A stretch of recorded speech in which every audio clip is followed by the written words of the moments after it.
If you got a kid, don't ever let him put his cell phone near his head, and don't let him carry it in one of his front pockets. If it's a girl, don't let them carry the cell phone in their breast pocket. Don't let them carry them anywhere near their ovaries. And the farther the cell phone is from your head, when you're talking, the better off you are. HHS Secretary Robert F. Kennedy Jr. there on why holding a device that is literally radioactive next to your head multiple times a day might not be a good thing, and how many people can say they've actually ever thought about that before? I really haven't. Or the fact that wearing wireless headphones might not be good for you. And how many people sleep with your cell phone plugged in inches away from your brain? And now there are hundreds of studies linking 5G, which is the wireless cell network on almost all of our cell phones, to an increase in cancer, cell damage, tumors, memory issues, fertility issues. The list goes on. Headline after headline, study links cell phone radiation to changes in blood cells. Parents question radiation from cell towers. Wireless radiation limits are too high to protect against cancer risk. Cell phone radiation fails public health. And we are now just months away from 6G, which is going to be even worse.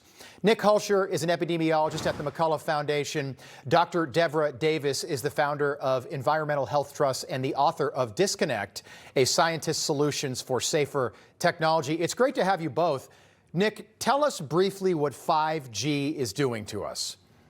Yeah, 5G is very deleterious to biological systems. In fact, there's already over 100 studies looking at what's called the millimeter wave gigahertz frequencies that 5G broadbands use, and it has been linked in basically every study that's not industry funded to significant gene expression alterations, DNA damage, some found tumor growth, and neurological injury.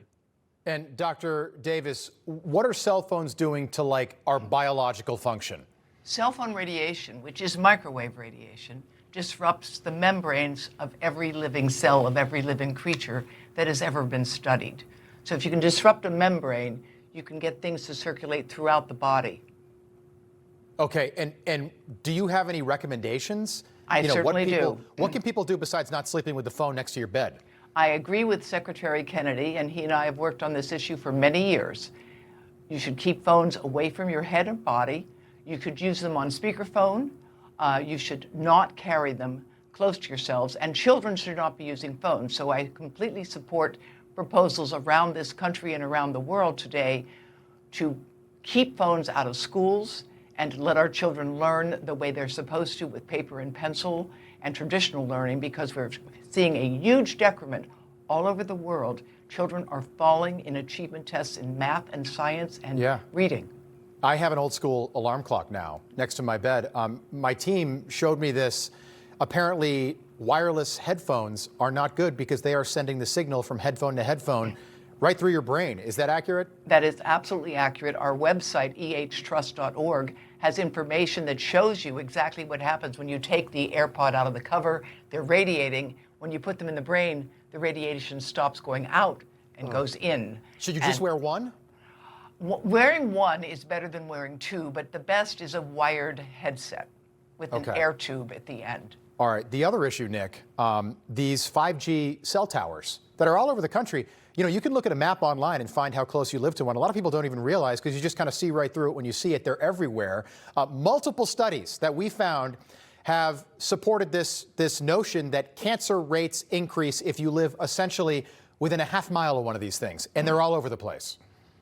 Yeah, they're basically everywhere now. And what I'm most concerned about actually is not only these 5G towers, but now they're actually going to be rolling out 6G infrastructure. There'll be many more base stations, so you'll be more saturated. And 6G is actually 5G on steroids. It operates at terahertz frequencies. This has already been shown to be able to induce DNA damage in neural stem cells, as well as genomic instability, as well as cell death, apoptosis in the laboratory. Wow. And so this is planned to be basically everywhere, and it will be used for AI brain chips as well as through-wall surveillance. Okay, let me play you a soundbite. This is the CEO of Nokia talking about that.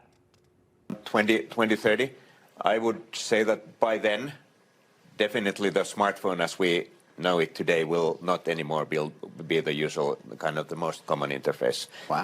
Many of these things will be built directly into our bodies. Yeah, Nick, that sounds like mind control, like Bill Gates stuff. Like, yeah, sure, just put a chip in your arm. Sorry, no thank you for me, personally. I don't need a cell phone chip in my body. Yeah, exactly. But this is what's coming. China just approved the world's first commercial brain chip. We have Neuralink coming, and this is going to be pushed heavily on the population and interface with the new 6G infrastructure, probably resulting in very severe deleterious health effects, as well as merging human consciousness with AI. Dr. Davis, I'm just wondering, why isn't anyone else in the media covering this issue? Well, you'll have to ask your colleagues in the news media about that. But I can tell you that what people can do is they can write to Senator Cruz right now and tell him that his bill to streamline spreading 5G and 6G around the country should not go forward.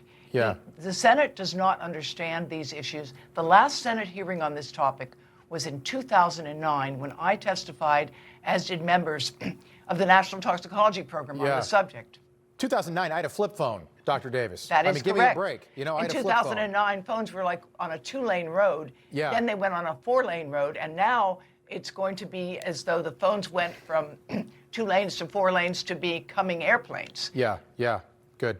Appreciate you both being here. Thank you, Nick Hulscher, Dr. Devra Davis. Thank you. Information. Truth